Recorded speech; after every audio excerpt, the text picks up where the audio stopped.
Benjamin Franklin, 46 years old in June 1752, strode into a field just north of the burgeoning village of Philadelphia.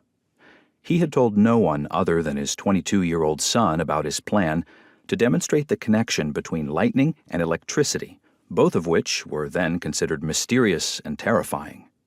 The Franklins carried only a ball of twine, a metal key, and a kite. Benjamin wasn't the first to observe that both forces emit light, move swiftly in crooked directions, and discharge a sulfuric smell. He did, however, devise the first replicable experiment that proved their connection.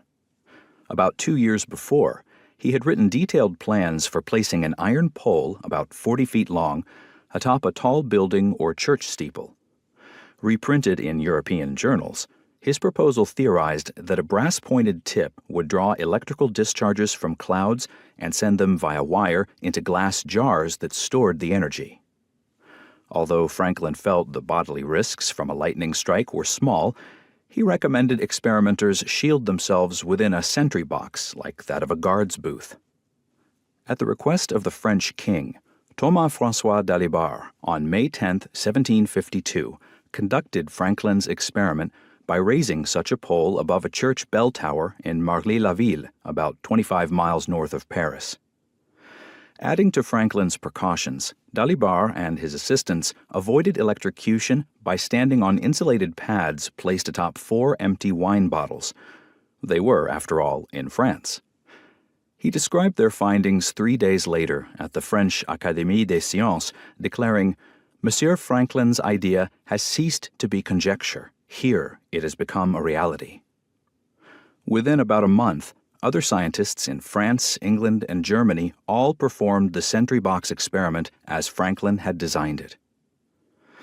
Because of slow communications between Europe and the American colonies, ships took about 6 weeks, though weather conditions could stretch that to 2 or 3 months, to sail the almost 4,000 miles across the Atlantic.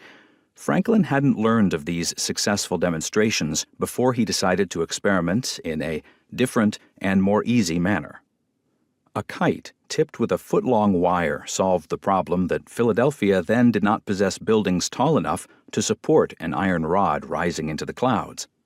A common kite, he theorized, could have a readier and better access to the regions of thunder than by any spire whatever. The notion of flying a wire-tipped kite in an afternoon thunderstorm had to seem a little crazy in an era when lightning regularly ignited buildings. Franklin, moreover, feared the ridicule which too commonly attends unsuccessful attempts in science. Still, he ventured into a field in the rain simply out of curiosity about the nature of electric charges.